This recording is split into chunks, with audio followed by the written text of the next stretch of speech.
Now that is badass. Yeah, that's kind of amazing. Treaty Oak kind of has a way of like making whiskey in a very badass way. Yeah. Like their look, their feel, like the whole property, it's just everything's badass. Beautiful. It is beautiful and awesome at the same time. Yeah. I was there today and I was like equal parts so excited to get out of the house and so excited to get there, but then also just so sad that I just had to like walk up, get my stuff and leave. Yeah. And I couldn't stay and go have a drink or go hang out, let the kids play on the playground, all that kind of good stuff. So yeah, it was soon, hopefully. Pretty awesome. Yeah. And just for everybody's knowledge, like Treaty Oak's probably the closest distillery to us personally. So this is like, we're very familiar with the property, very familiar with the place. It's kind of sort of our home distillery in terms of the place that's closest for us to go to. Yeah. Like it's the distillery that most of the folks in our neighborhood go to. Yes. They go out to Dripping a lot for restaurants and hangouts and all of that kind of good stuff. Yeah. So fair warning.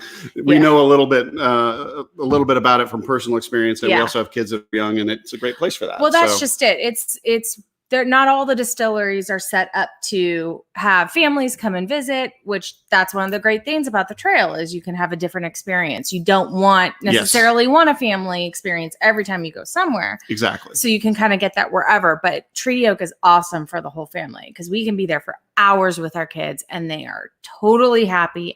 We are totally happy. Very true. By the way, I'm Spencer Whelan. Oh, yeah, and I'm Sarah Whelan. Hey. And we are on this is our second to last night of the Taste the Trail series. I can't believe it. So we made it. On distillery number 18 out of 19 of the Texas Whiskey Trail. Yeah. Obviously, we're talking about Treaty Oak Distilling. Yes. So we're going to have an amazing guest from Treaty Oak here very, very soon.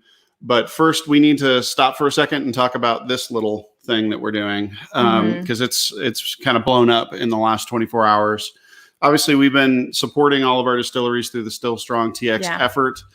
We've shown you this throughout the entire broadcasts over the last 3-4 weeks, or 4 weeks now, I guess. Yeah. So we've been working with them to try to get FDA guidance, make sure that everybody knows how to produce the sanitizers, make sure it meets all the regulations, all the changing regulations. But this week we decided to launch another part of the campaign, and that part is the Still Strong TX advocacy effort. For those of you that are not aware, these distilleries have spent an enormous sum of money to ramp up their production of sanitizer. And I'll show this here from Treaty Oak, and you can see this looks like amazing, right? You have this amazing packaging. But the liquid inside is difficult to make. These packages are hard to find, and these lids are even harder to find. I mean, this like little thing of plastic is like gold. Trying to find caps is insane. Just that little bit is ridiculously expensive now. And I don't know why there's the because you're going in and out. I'm going in and out. Sorry, that's what she said. Oh wow, your first one on this whole podcast. Anyway, I made it 19 nights. In addition to that, the stuff inside, it's not just the alcohol. It's glycerin, hydrogen peroxide. There's denaturant chemicals that are very limited, and all of those things cost a lot of money. So in total, Texas distilleries, based on a survey that we did of all of our members, along with all the other members that TDSA and distilleries that are just making sanitizer, we asked them all to tell us what their expenses have been. And basically, they've spent roughly $4 to $4.5 million of additional expenses in the last 30 days to ramp up the production of sanitizer. And then they gave $6 million worth of sanitizer away, mostly to first responders, law enforcement, fire, EMS, healthcare workers, hospitals, nursing homes. Over $10 million of extra things have happened in just 30 days. Right. At the same time, 80% of the distillery's revenue is dropping off because Texas law requires that you have to be on site to buy a bottle. Right. And then when you're on site, you can only buy 2 bottles by law every 30 days. So nobody's visiting distilleries right now, nor should they be during the lockdown. Right. And the distilleries are losing revenue pretty significantly. Yeah. So this effort that we launched for Still Strong TX is an opportunity for you as followers of these distilleries, as followers of the Texas Whiskey Trail, to go to stillstrongtx.com. You can complete the form and it'll write a letter to your state representative, your state senator, and the governor, and let them know that you want the governor to waive the restrictions that would allow for the 2-bottle limit to be increased during the crisis, allow them to deliver product within the county lines of their distillery, and then let them direct ship to customers with age verified delivery. Right. Something that's happening in lots of other states, Yeah. especially during COVID-19. Those other states like Virginia, Kentucky, California, New York, Washington State, all of these states are doing some form or another of direct shipping. And they're doing that because the distilleries need help and they need to be able to get their product to people in a safe way without forcing them to come to the distillery. Right. And the distillers, when they decided to kind of take up this mantle of doing the hand sanitizer, it's not like they thought, oh, we'll do this. Surely the state or the federal government will pay us back for everything. No, they knew very well that they could see nothing and that they would this would just be a pure donation on their part. But they knew it was the right thing to do. I mean, Nick Jessett even said the other night of MKT, he's like, this may end us, but it's the right thing to do, so we're going to do it. Yeah, and it's also important to understand that us asking for this, the waiving of these restrictions, right? It's not saying the sanitizer will stop if we don't get it. What it's saying is we've done this for the past month. We've worked really hard on this, and I say we, but the distilleries of our association have worked really hard on this, and they need the means to be able to run their own businesses and bring in their own revenue. Right. And while the alcohol industry as a whole is shooting up 200% in sales, well, guess what? A lot of those sales are the large national brands that people already know.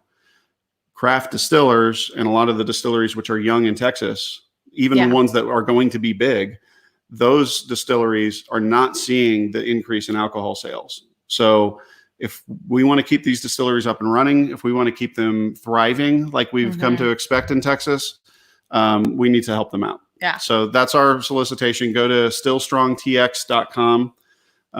It's also at texaswhiskey.org/stillstrongtx, but stillstrongtx.com. Go there, fill out the form, write the letter.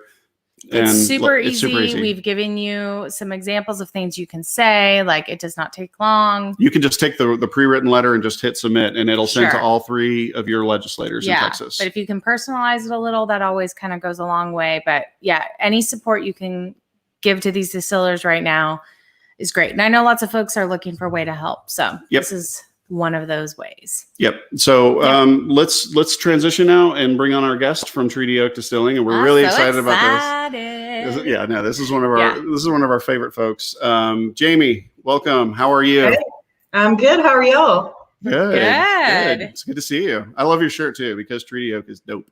And you should drink dope shit. That's like one of my favorite shirts y'all have. Like I said, you guys when I pick the kids up from school, I have to tuck the bottom in. Yeah. Exactly.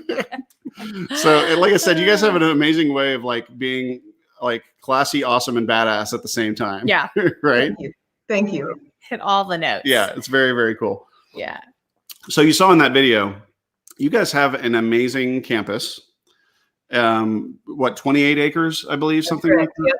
And I've got to believe that at least right now, things feel a little bit weird because it's so empty. For sure. I was there today, and not only is it weird that it's empty, although usually I'm there during the weekdays, so that's fairly normal, but what has been weird for me is that I don't get to go hug my homies when I show up. Yeah. Right. I kind of wave from afar and try to do this weird air hug thing that just doesn't work for me. And so it's different, but it's temporary. And it'll only be that much sweeter when we get to get back to whatever it is that we're getting back to. Yeah. Well, and that's something that's really unique and cool about Treaty Oak is just how collaborative you guys are as a team. That's very true. We've come to the property several times during the week, like you're describing, to have various meetings or whatnot. And everyone's working, not everyone, but a lot of folks are working in Alice's restaurant, like you're table to table talking to each other, casual, but like people are getting stuff done. Right. But so it's really fun, and you just feel like you're part of this really amazing family when you go. And I think that spills over into everything you do, into the whiskey that you're making, yes, into the food, the drinks, the whole thing. I think is part of what makes it just so magical there. Yeah. Well said. I agree. But like I said, it is, at least on the weekends, you guys are used to a packed property. For sure. And usually, you'll see tour buses coming in, dropping loads of people off. You have like basically 4 big buildings around the property. So you have a restaurant, a cocktail lab, like a Rick House cocktail bar area, and then you have the distillery. And all of those places are filled with some form or another of people enjoying cocktails or just hanging out or kids playing by the trees. So it's got to be weird to just be doing distillery operations as you are and producing sanitizer. So can you talk a little bit about how that transition has been over the last month? You bet. It's been weird. It's been phenomenal. It's been incredibly fast paced. It's been inspiring.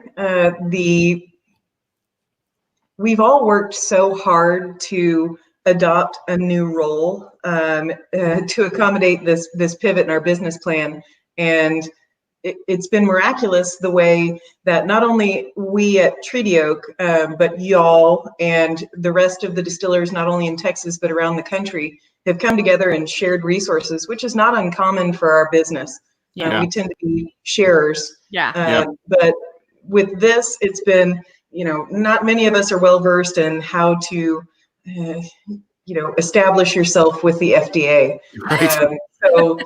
So learning how to speak that language, trying to source these containers, which you mentioned earlier. The containers are gold. The tops are even more impressively hard to find and difficult to source. And then you lock it down, and then you find out it's going to be delayed by 3 weeks or 3 months. And scrambling to talk to these customers who are in need and just express that, we're doing everything we can. We are flying as fast as we can to get this done. And everybody's been rad. And it's been impressive how we've come together around this and created something for the good from something pretty bad. And you guys have diversified what you're offering on property, because you do have the restaurant and you do have. Would you talk a little bit about the grocery operation that you guys are basically running, which I think is amazing and innovative and fantastic. And we took advantage of it. Yeah. Yes. We couldn't find flour anywhere. No flour. I have too. Yes. No, I have too. So it became quickly obvious that we were not going to be hosting these hundreds and thousands of people on the weekends. And so we wanted to still fill the need. There are neighbors of ours that don't have enough to eat, that can't get to HEB. They're immunocompromised. They've got someone in their household who's suspected to be COVID positive. For whatever reason, there's a need to offer groceries at a much less dense opportunity. Right. In addition to that, we have been more focused on increasing the level, elevating the quality of the foods that we're offering. So partnering with some local artisans to not just offer milk and eggs, but high quality milk and farm fresh eggs and specialty cheeses and the things that we all love and we've been missing, but we still have these opportunities to provide because of the partnerships that we've garnered over the years. So being able to serve our community in not just a to-go food capacity, which has been amazing, but also having the standard grocery option has, to be quite honest, drawn revenue to us, which is so important right now as we've had to furlough so many. But it's also helped the community see that we love them as much as they love us. And we're here for them and they're here for us. And so it's been pretty heartwarming, not to be too cheesy, but it's been good. Absolutely. Well, and I'll make a plug for the barbecue sauce. I've actually been eating it all week long. my dad picked up Rudy's for us on Sunday, and I did the order, and I bought like enough barbecue for the entire week. I bought way too much, or had him order too much. Anyway, all that to say, I've had some smoked turkey, and I had my little bottle of Treaty Oak barbecue sauce. It's so good. Like I hope there's a plan to like sell that always, because I'm not sure I can go back to anything else after this. And I should say too, because like everybody in Texas knows Rudy's is great. It's great standard everyday barbecue. But Scott Fogel and the team there are unbelievably amazing in the barbecue offerings that they have. Everything there is good. Everything. They're masters of their craft. Flavor is our game, not just from the food perspective, but all the way up to the whiskeys and gins. So it's a beautiful combination of people. It's a symphony of humans who are all interested in finding the tastiest and the most complex yet simple way to taste and experience and live life. So my life is good. Yeah. Well, as Jose Martinez, our points leader from the Texas Whiskey Trail in 2019 says, we're all family and we need to help each other out in this industry. Absolutely. So couldn't agree more, Jose. Jamie, when did you come on board at Treaty Oak? So officially I came on in June of 2018. Fun fact, I taught high school science for 11 years before doing this in Lake Travis, and then most recently in Dripping Springs. And through a pretty serendipitous path, I was able to fill a need that was there at Treaty Oak, and I've had an adventure. I've learned so much and fallen in love with these people that are my family now. But so it's been almost 2 years, and I was a hangabout for the previous year as I finished my last year of teaching. So before that, I was a fangirl. The husband and kids and I were out on the property. So all in, I've been with Treaty Oak for about 4 or 5 years. But officially employed for just about 2. Okay. That's fantastic. And what is your official title? I'm Director of Science and Sustainability.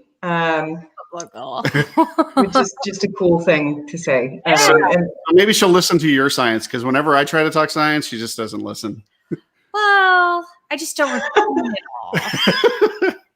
I get distracted. Yeah. but what all do you do? What goes into that role? Well, so it's been as any relatively small company experiences, my title doesn't necessarily fit all of what I do. When I first came on, it was mostly about sustainability audit site-wide. And so you think about all we've got going on. We've got the restaurant, the distillery, we've got sales. We just moved into the national market at that point.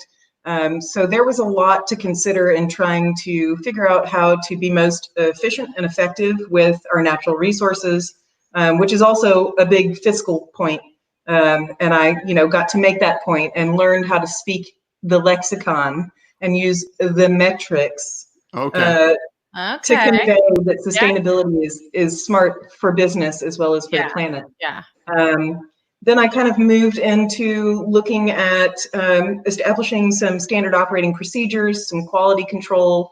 I had my hands in the mash every day for several months, taking those fermentation samples, checking the pH, establishing ways to identify trends so that we could increase efficiency of production, but also, make sure that the quality was right. And if there was ever some batch that didn't come out like we liked it, we could look back at the data and then determine a way to fix that. Then it kind of moved into project management. Y'all know Daniel Barnes, and all of us are just creative Tasmanian devils. And so there are ideas flying around all the time. And so finding a way to, cull some of that creative energy, pick the ones that we thought were most fruitful, and then make sure each of the moving parts was maintained, was something that I did for a while. I do a lot of copywriting for the website and, for publications. I do a lot of spokespeopling. Yes. Speaking on behalf of our company and our products, which is part of my favorite part of the job. Having been a teacher, I like talking about things I love. This is definitely one of them. So what do I do? Everything. Those things. Everything, and I love it. Yeah, that's fantastic. Whenever you said something that struck a chord with me, because there's a lot of creativity. The one thing I love, I've said this so many times during this podcast, but one thing I love about whiskey is that it's science and art, and there's objectivity and data, and then there's subjectivity and taste and perception, and nobody can argue with either of those things, really. But then when they come together, it's beautiful. But one of the things that I think a lot of distilleries can get into trouble with is all creative, or all science. Yeah. Right. Like you have to strike that balance. And one of the things that always struck a chord with me is, Jack White of the White Stripes, right? Of course. So he has they had a documentary, I think it's the Great White North documentary, where he talks about they would only book a certain amount of time in a week at a studio. And it's like, I can have all these ideas, but I know that I only have this week to record the album. And what I've seen Treaty Oak start to do over time, and maybe you've had a pretty big influence on this, is starting to narrow down the things that that you're good at, refine your look, refine the bottle design, refine every aspect of the whiskey making process. And it's because you guys have entered that level of maturity, I think. Is that just my perception, or is that something that you're seeing as well? I think you did a bang up job of describing that, the evolution of us as a company from, punk rock rebels to successful business people with a plan and a clear future, a clear idea of where we want to be in the next 5 years, 10 years, 20 years. I have to hand it off to Rachel Barnes, our creative director. She has phenomenal vision. She is at the same time focused on details, but able to see the forest. Yep. Which is a unique quality. Yeah, absolutely. Then you've got Daniel, who I don't know when he sleeps. Yeah. Or how if he sleeps. He just goes all the time. Yeah. Everybody that's a part of Treaty Oak lends some significant piece. And I feel like, especially right now, in part because of this weird COVID furlough, we have a team in place right now, from our Waterloo gyms to our Treaty Oak whiskeys to Alice's restaurant and the property. We've got the right people in the right place. We've got our heads on straight, and we've got our eyes on goals, realized goals. Man, things are good. They were real good just about 5 weeks ago. Yeah, I know. Well, we were sitting together planning the April 4th day at Treaty Oak. Yes, sitting at the picnic table out in front of the restaurant. Yeah, and it was feels like a lifetime ago now. And it was going to be such a big event for the Texas Whiskey Trail, and we just, for those of you that are curious, we have postponed it to the 23rd of May, which is exactly 1 month from today. So we are hoping that we get to have it, and that we get to plan and keep on that track. Obviously, we're going to do whatever's safe for everyone. Right. So we're going to focus on safety. Then we're going to focus on the fun. But would you, again, you talk about the creativity and being able to figure out ways to move and do things. Would you plug the things that you are doing on the live stream side, the Corn Stream and other things that you're doing? Absolutely. Again, now I've got to hand it to Tony Gonzalez, Aaron Ray, who's our San Francisco Waterloo National Brand Director. They have both, with the help of Lee Finner, Gabe, Phelan, and Jeremy Scroggins, stormed the social scene. One of the coolest things that I've ever been a part of is this Corn Stream. Yeah. We are entering, I believe, it's hard to tell time-wise, but I think this is our 4th week. I think it is. And we've got PFG, Pat Green, coming in hot to our living rooms this Saturday. So the 3 previous weeks were also just amazing homegrown Texas musicians. We talk a little bit about barbecue. We talk about realistic cocktails you can make from home while you're quarantined, while you're watching this intimate concert from the comfort of your own sweatpants. And the interaction online has been super fun. And to me, the best part about it is that it's almost like when we were kids and there would be a TV show on at one time, and you couldn't fast forward, you couldn't binge watch the season. Yeah. You had to be at home at 6 p.m. on Saturday night to watch whatever it was. Yeah. And then you talk with your friends about it the next day. And that's been lost in this world of instant streaming and all of that, which is great. I love the movement, but it's been fun and kind of a taste of what used to be. And then obviously the musicians are phenomenal and fun, and Tony's doing a killer job of emceeing. Yes, he is. So that's the Corn stream. That will run this week, and then 4 more weeks we've got planned.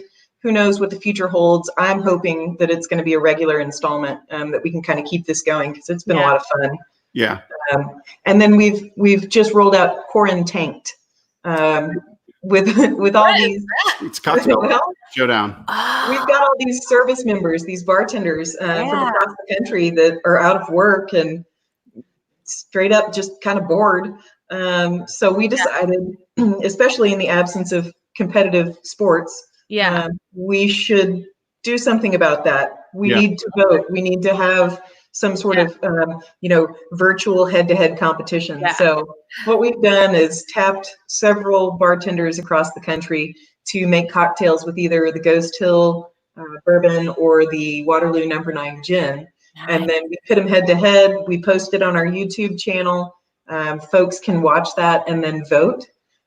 During the screening of Corn Tanked, people have the opportunity, if they're capable, to honor the charity that the bartender is supporting during this.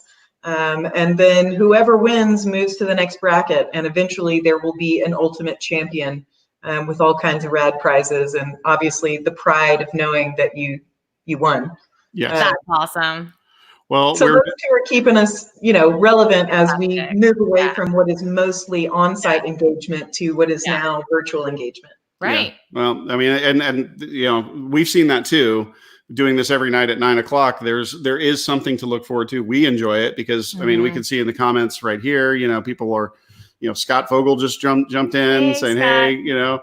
Hey, Jamie, where was Jamie saying? He's like, Trail Day is going to be cool. We couldn't agree more, Jamie. Yeah. We're looking forward to that. Yeah. But we'll have to watch this weekend because Pat Green was like either first or second concert that you and I ever went to. I think it was the first. I think it was in Maryland. And believe it, of all places, it was at like the aquarium district of Baltimore, Maryland, where I was in DC, living in DC at the time, and she was in Philadelphia. So we met in between, and we had a date in Baltimore, Maryland, watching Pat Green. That's awesome. I was like, little did you know you'd be coming to Texas. That's right. So it's going to be fun. We'll have to watch that for sure. But there was speaking of that, somebody was saying in here that they're drinking Ghost Hill, barrel pick from Ryan's Liquor. Jacob says that. Excellent. So I think it might be time for us to move into drinking time. Yeah. For those of you that are in the comments, we're seeing about 40 or so of you in there. Feel free to tell people to come in and join the stream. Tell people to come in and do a watch party or something like that, because we'd love to get everybody to experience this, because we have some pretty impressive special stuff. Yeah. It was like all I could do to not drink any on the way home. Yes. I'm not going to lie. Yeah, I know. And somebody was talking, I think it was, Patrick was saying, Patrick was there for the pick. And he's from Arizona. It was just one of the things that worked out. But he loved the barrel that we picked. And I don't know, you guys probably haven't dumped it yet, have you? Oh, let's see. I think we picked it right before y'all came out. I'm scanning through my mental emails, and I know we have it set aside. Have we dumped it yet? No, we're waiting on glass. Okay. Yeah. So it may be getting a little extra month or so of age here. Yeah. But it was really, really good, and we can't wait, because the idea, folks, for folks who are going to come to Trail Day, is that you're going to get to come and you're going to get to help bottle the Trailblazer official selection pick, which is our own barrel that we selected. 5 Trailblazers got to pick it. It's sitting there ready to go. And as soon as this is over, we're going to let you guys come out and be a part of this. It'll be a big day at Treaty Oak. So we can't wait for that. Yeah. It was an excellent pick. Yeah. The Trailblazers know their stuff. Yeah. Indeed. Let's just put it that way. Yeah. Yeah. Absolutely. Well, and I think it's apropos that like we're talking about this and drinking this kind of at the end of this whole little journey of mine, because I remember when we were doing that barrel pick, Nate Powell was helping us out, and he's kind of like me. Like he's like, I don't know, I like some, I don't like it. I don't have a whole lot of tasting notes and things like that. And I remember there was this moment where, because they were going around and everyone was like, just all these great descriptions of what they thought about it and what was going on. And Nate's like, what do you think? And I'm like, I like it. And he's like, cheers. Like, I got my people. Like, we can hang out. Yeah, good is good. That's right. So I like that we're doing this. I have to show this. Oh, Jess. Our best friends from Seattle area have joined in. So I know. So good to see you guys. We miss you really, really a whole lot. Okay, so let's start drinking. What I have here is I have 3 versions of Ghost Hill. So for those of you that are not familiar, this is, look at us. Oh, it's like coordinated, like we planned that. It's like a cheers. But yeah, cheers. So this is Ghost Hill bourbon, Texas bourbon whiskey. This is the certified Texas whiskey of Treaty Oak, and it is the primary into glass expression that you guys make. So we have Ghost Hill. We also have, and this is super exciting. Actually, I'll say this for last. We have the one from the Harvest Day. So if you see that, it says aged underground. We sampled this earlier in the week with the Women in Whiskey stream. So fingers crossed. See, I can identify that one. But Jamie, would you tell people what this is, why this is special? Absolutely. And it's one of the coolest parts of my job is examining the role that climate plays in whiskey. So we all know it's about ingredients, which grains you're using, the quality of the grains, it's about the water. But one very interesting variable, especially for Texas whiskeys, is the climate. I mentioned in the comments on that episode that at my wedding, my dad gave a speech about how marriage is like Texas weather, and it could be 75 degrees and soft breeze blowing from the south, and then before you know it, cold blue northern rolls in and it's freezing and sleeting sideways and you got nowhere to hide. But if you stick with it, it'll change and it'll be fair again. So that's a Texas weather joke because it can drop from 80 degrees to 30 degrees in a day. It's not uncommon to have massive temperature swings on the daily. So we had this idea that we would take the Ghost Hill bourbon, same mash bill, same run. We'd put 1 barrel in our rick house, our open air rick house, and let the Texas climate do its thing. And then we'd take another barrel, same juice, same run, and bury it underground on site. And 2 years and 2 months after doing that, we resurrected that barrel and had a side-by-side tasting. And I won't give away too much more. Yeah, I'll just tell you the aging experience between open air and underground was just one of the many climatic factors that we're looking at and playing around with. Yeah, and it's if you have it at home, and I know some of you in the comments do, open that bottle. Nadine, I'm looking at you. Yes, open that bottle, and let's try it together. Especially if you have both side by side, because it's a great comparison. And finally, another version of Ghost Hill is this limited release Bloody Butcher. Sorry if you can't read it, but it says Bloody Butcher on there. And it is a 90% corn, 10% barley, Bloody Butcher corn. And tell people what Bloody Butcher is. So Bloody Butcher is an heirloom varietal. So instead of using a standard yellow corn, we're digging deep into the troves of the genetics of this species. And we're lucky to partner with James Brown of Barton Springs Mill. He's our neighbor and our friend and the purveyor of our grains. And he's able to get us some really rad grains like this Bloody Butcher, this red corn that confers just a different flavor than what you're used to. You'll taste it. So I think it's unique. Yeah, I can't wait. I actually haven't even nosed the Bloody Butcher yet. I just poured it for her blind. So these 3 are the 3 that we talked about in no particular order. what I thought we would do this time is maybe see if you could just give quick first impressions on notes. Oh, cool. Okay. Right. Yeah. And then let's see if you can describe those varieties and then see if you can identify which one's which. Okay. And we're just kind of making stuff up, folks. This is not like an expert whiskey tasting. But if you have been watching and you haven't figured that out, then you're giving me way too much credit. Josh Madare probably did the best job of actually taking you through a process. Yeah. But we're just kind of making stuff up. Splashed. Yes, you did. It smell. Okay, so first notes. Kind of smell like I get that earthy field. Okay. Hay, grain of some sort.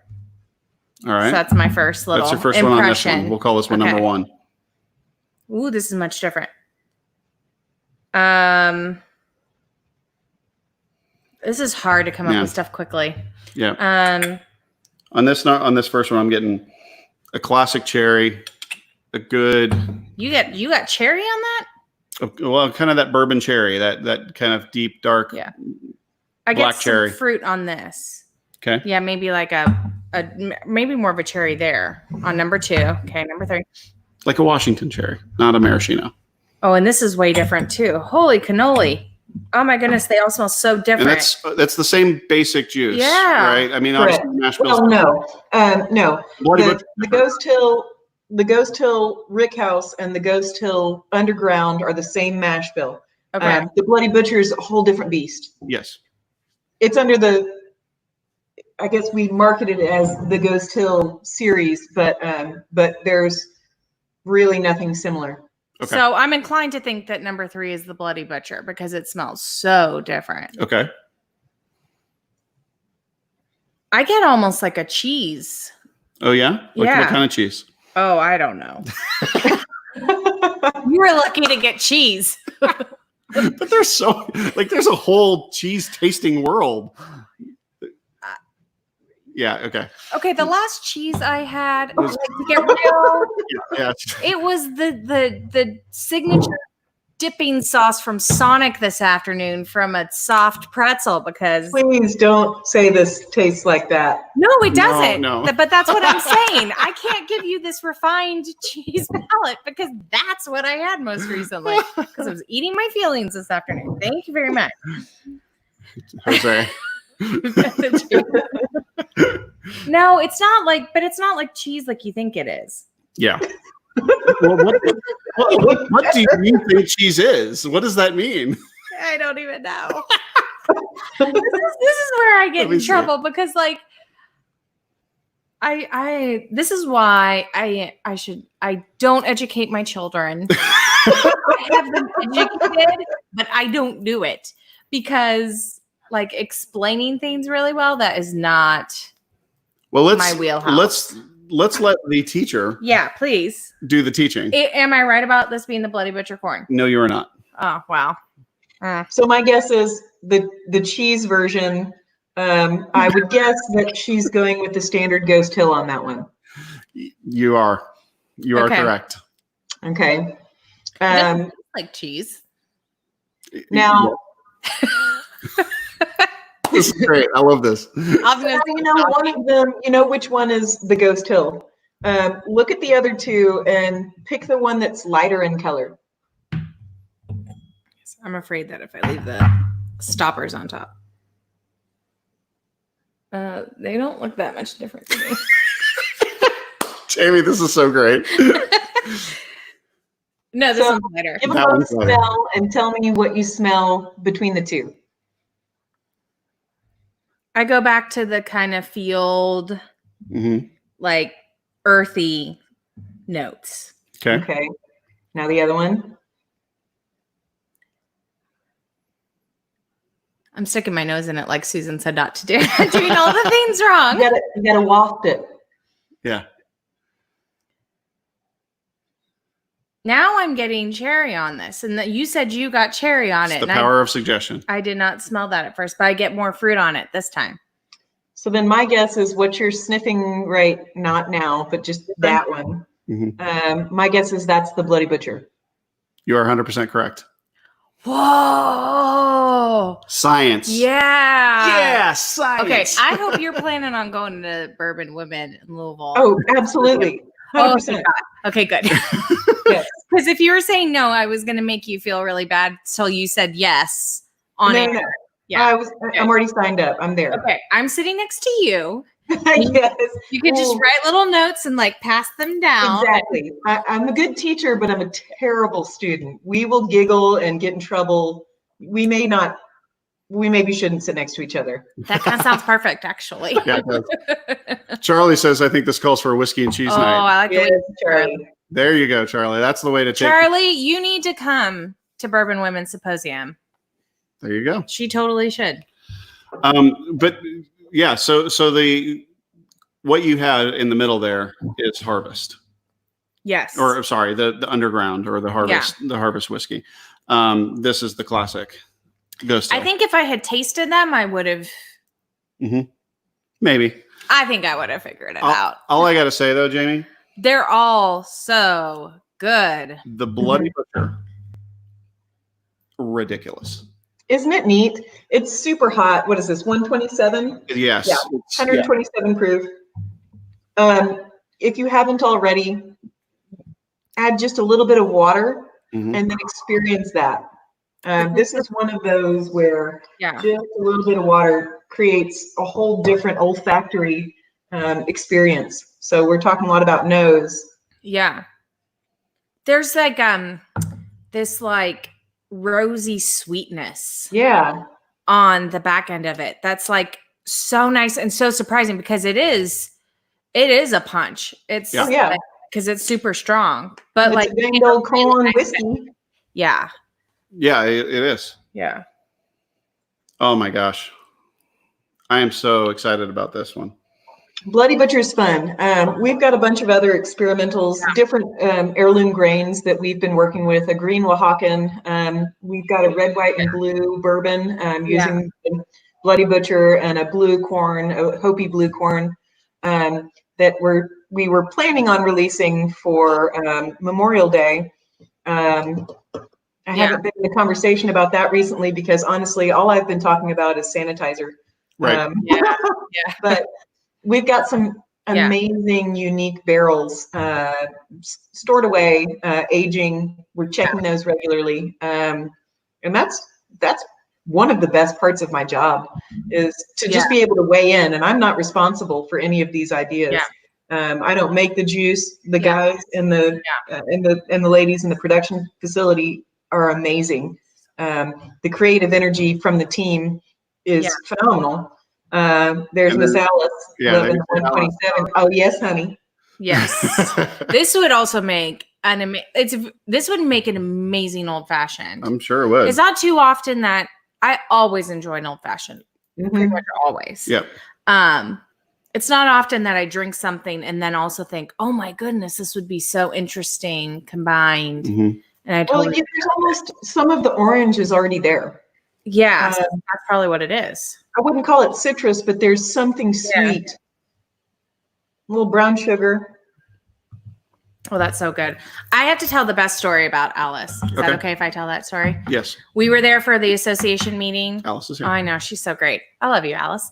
We were there for the association meeting, and we were last September, and we were just like trying to get a million things done, and the computer wasn't working. It was, like all the things. And it was before we were going on vacation later on. So I'd been Disney World. I'd been trying to be like all keto and healthy and like, so I'm sitting over and she was, y'all cook for the staff every Friday and they have a big staff dinner and another family thing you guys do, which I think is amazing. I miss family meal.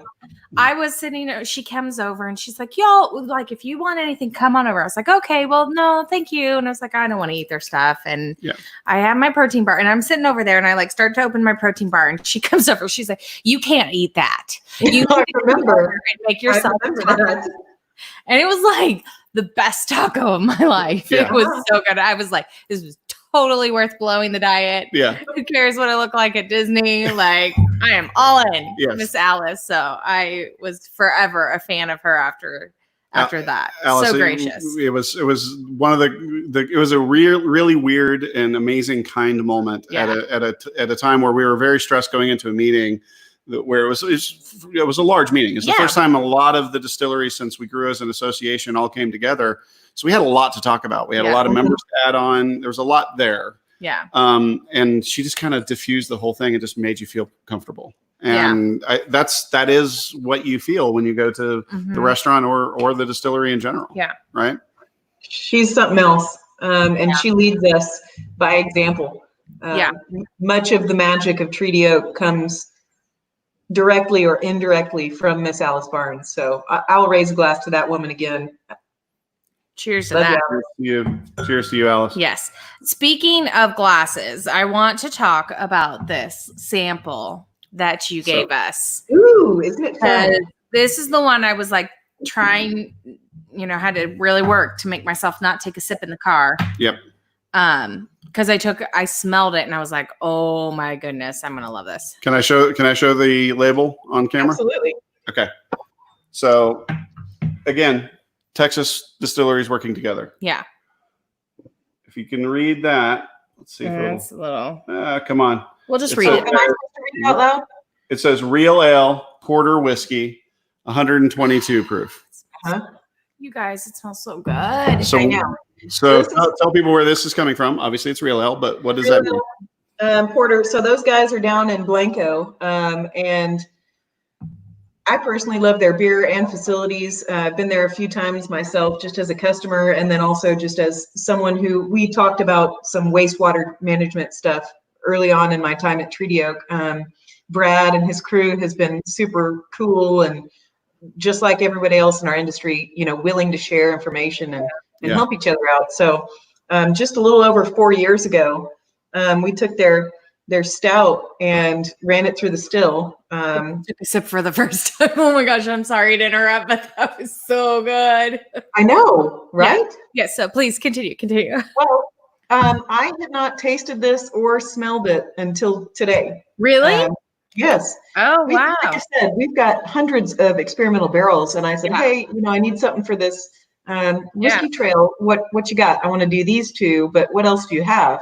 And so Phil Dormont, our R&D genius, I hope he's not tuned in because he's not supposed to know. I think he's that smart, but right? Your secret's safe with us. Yeah, he's a genius, and he thought this would be a good sample to pull, and I have to say I agree.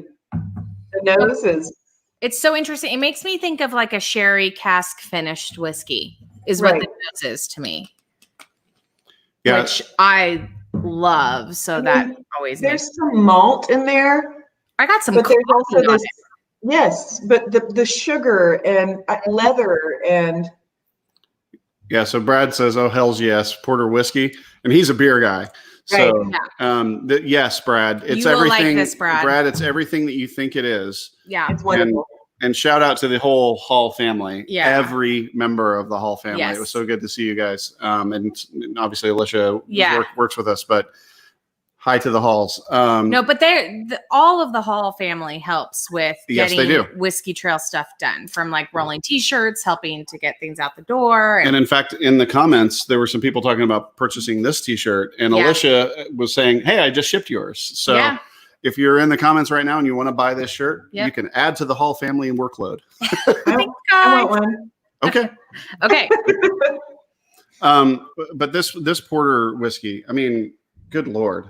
It's oh, it's so good. I'm so glad you gave us such a generous sample bottle. Well, I asked for a $7.50. Yeah.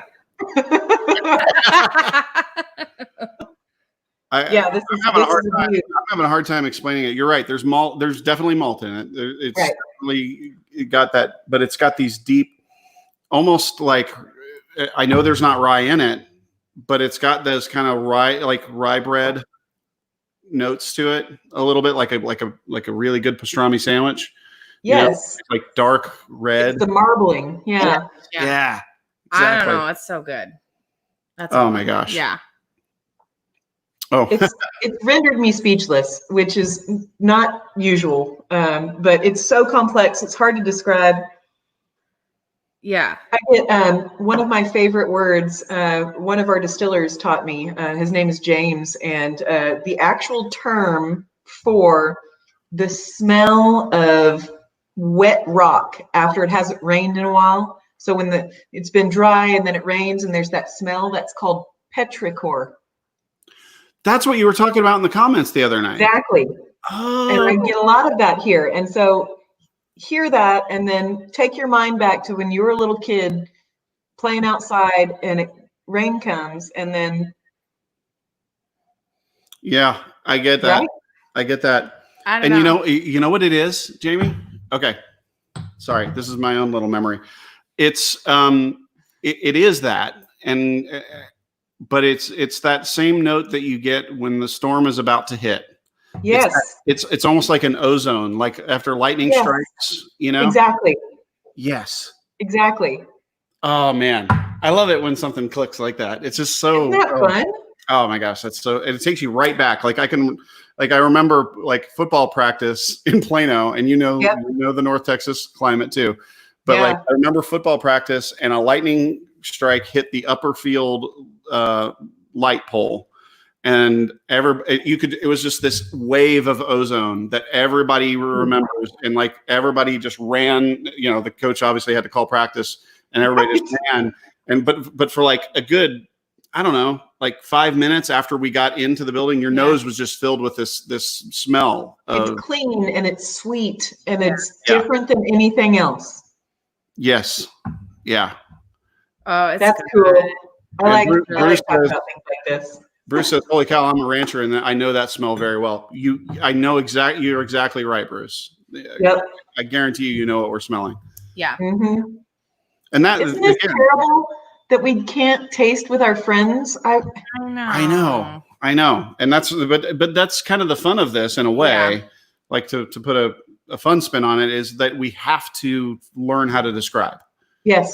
Right? You have to learn how to use your language. Sorry. We had organic bananas and there's all these fruit flies and I'm a mess. Well, maybe they're coming out of the cheese. My lovely government cheese from Sonic. For the record, Jamie, I get no cheese. I don't eat no. Mm-mm. I mean, no. No, let me smell it again. Not on this one. Not on the Ghost Hill.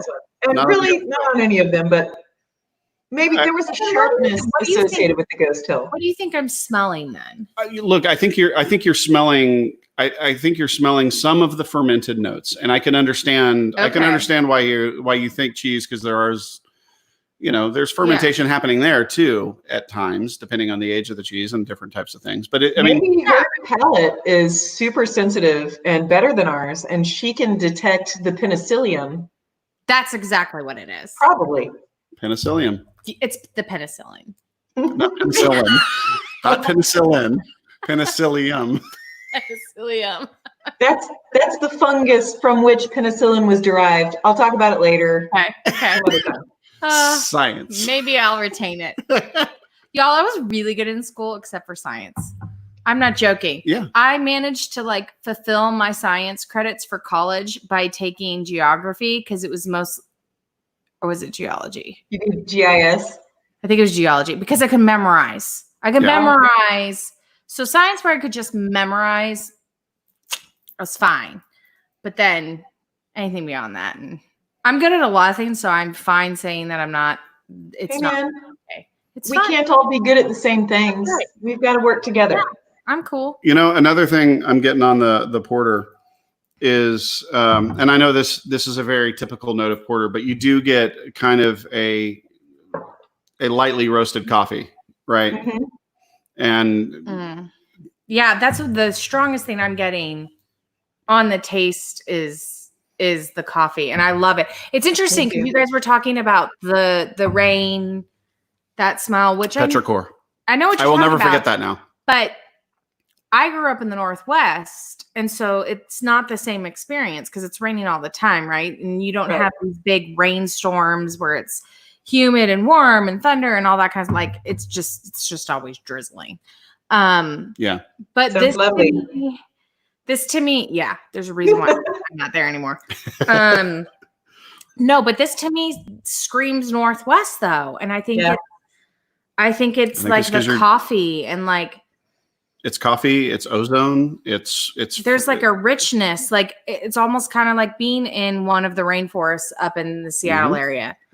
I get some of those earthy, like topsoil, wet Pacific Northwest soil smells in the best possible way. Like everything. Oh, for sure.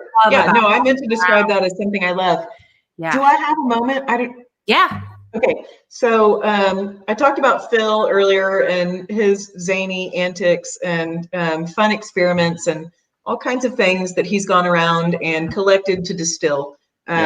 Foraging on site. We actually went out to Arnosky Farms in Blanco, the little blue barn out there. Those are awesome people, by the way, and they grow beautiful flowers and vegetables. But the point is, we collected some marigold, some French and some African marigold, distilled that. They gave phenomenally different flavors from the blossoms to the foliage. Just more stock for Phil to play with, especially to build into gins. But one of the most interesting and intriguing and endearing experiments that he did was he went around on property at Treaty Oak and collected soil from underneath different types of trees, like live oak versus juniper. And then he distilled that soil. And yes. Oh my gosh. Yes. And this is before I was actually fully employed. And truth be told, I think that was a big contributing factor into me being like, yeah, I'm going to leave my career and come do something new, because if I'm going to be distilling soil and drinking that distillate, yes, this is my life now. Cool. So anyway, he sampled several of the Treaty Oak employees, and it was a very polarizing distillate in that you either really enjoyed it or you found it unpalatable. And we kind of did a little research, and unofficially, it seems as though folks who grew up in a more urban environment, who didn't have as much of a connection to the great outdoors, did not prefer these soil distillates. They found them off-putting. Whereas those of us who grew up barefoot and in the creeks and with frogs in our pockets, and noticing the smell of a recent rain, found it to be just inspiring and beautiful. And talk about a dirty martini. It's just, that's kind of some of the fun that we have out there at the ranch. Yeah. Well, I got to tell you. So, first of all, this porter whiskey is at 122, and it doesn't feel like it at all. No. Right. But yeah, it feels less intense than the Bloody Butcher. For sure. Yeah. But I put a little, like half a cap of water in it. I don't know if you've done that yet. Yep. But after a little teeny, especially with what you have here, let me refill you, because it's really hard to pour just a tiny bit of water. We really need to get those dropper things. Yeah, we do. I have several. Yeah, there we go. Work. Lindsay on our team, by the way, says, love a good pocket frog. I wish I had the picture. Yeah. But when I added the water to it, I immediately all of a sudden got pollen. I got like orchid pollen, if like they've or not orchid pollen, but a lily. Like, if you have lilies on, she loves lilies. Stains your shirt. Yeah, exactly. Yeah. Especially if it gets a little old and you can really start to see it fall off, and you can smell that for real. I definitely get a little bit of that too. This is fascinating. And this is just why I love this job. Yeah. Because every single thing surprises me in a way that you can't. Well, it's a surprise. You can't predict it. You think that you know what you're going to get next. Yeah. But no matter how much whiskey you try, you're always going to find something that surprises the hell out of you. Yeah. This is good. See, that's between us right there. So I'm like, oh, this is this thing, and this blah blah, and I'm like talking up a storm, and it's really good. I want more of that. It's the yin and the yang, man. Yeah, that's right. That's right. Work together. Sometimes you just enjoy something. Well, because you enjoy it. It has been an hour. I don't want to keep everybody too long. And I don't want to keep you too long because you have work to do and we have work to do. But Jamie, tell people what they can do to support Treaty Oak as a distillery. Obviously, when the trail's back and running and we have our trail day, that's going to be a big way that trail members can support. But what's the best way they can support the distillery now, give you guys money, keep you guys going? Thanks for asking. You can make your checks out to Jaime Biel. I'm kidding. Sorry. Next to you at Symposium. Yeah. That's just all there is to it. We're going to have way too much fun. I know. I told you. But truthfully, I would like to implore my community to continue to support us with to-go meals. Not only just pick up a meal for dinner that night, but we've got some take and bake options. So you can, pick up a meal for tonight, pick up your groceries, including toilet paper and cleaning solutions and not just food, and then have something else to bake the next day or the day after, freeze it, whatever. So continue, please, to lean on us as a source of food. It's as good as they get. Our food is the best, in my opinion. You can also pick up locally at the distillery bottles, cocktail kits. My husband stopped and got a Hill Country Dreamin' kit on his way home from his trash route today. We've got beer and wine to go. And then we also sell much of that online. You can get onto our website, treatyoakdistilling.com, and order bottles to be shipped to your house. And that's not just in Texas. We actually ship to 43 states in the United States. So get on and see if we can't ship you some whiskey or some gin. Keep buying our sanitizer. Most of the smaller containers like this one, up to a gallon size, are available on our website, and it's updated live. So whatever we have in stock and available, you'll be able to see that online. If you need anything larger, I'm actually running with Tony Gonzalez. He and I are working on bulk sales, working with Department of Justice and City of Austin and nursing homes and folks on the front line. So how can you help us? Just keep remembering us and keep leaning on us, and we're happy to serve. We're happy to help, and we're happy to prepare food and share these good drinks and good vibes with you. So thanks, y'all. Well, Jamie, that's actually a perfect segue. If you don't mind, I'd like to show the ad that we're going to do for the Still Strong TX, which you are actually featured. So let me show that, and so everybody in the stream, stay with us for at least another minute or two, and we'll talk on the other end of it. So hold on just a second. It very quickly became obvious that the best way that we could support the community at large was to start making sanitizer. We're just trying to make sure that the people who are on the front lines, you got the nurses, the doctors, etc., have something available to them for some sort of protection from what's coming. It's nice to be able to support Texans that are struggling with coronavirus and do something that's truly great as a whiskey distillery. So that obviously talks about what all the distilleries are doing, you guys included. This is a big effort.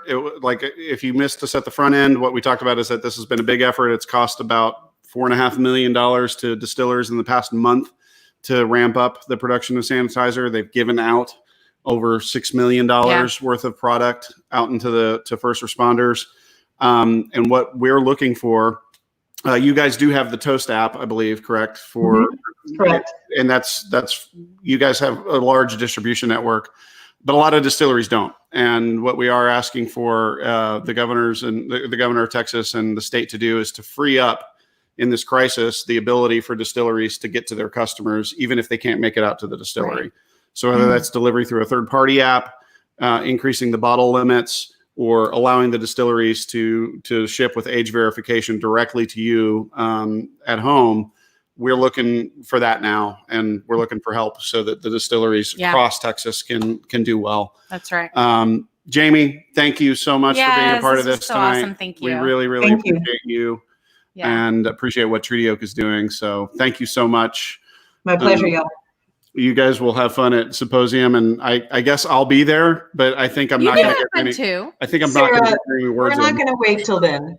We're not going to wait till then. No, we're going to hang out. Yeah. As soon as this is lifted. Yes. Deal. We'll swim.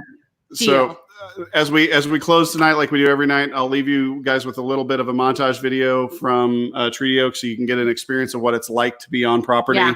It's beautiful. You know it. We'll show it here as we leave out. But Jamie, thank you again. Yeah, thank you. We'll see y'all tomorrow. Cheers to y'all. Bye.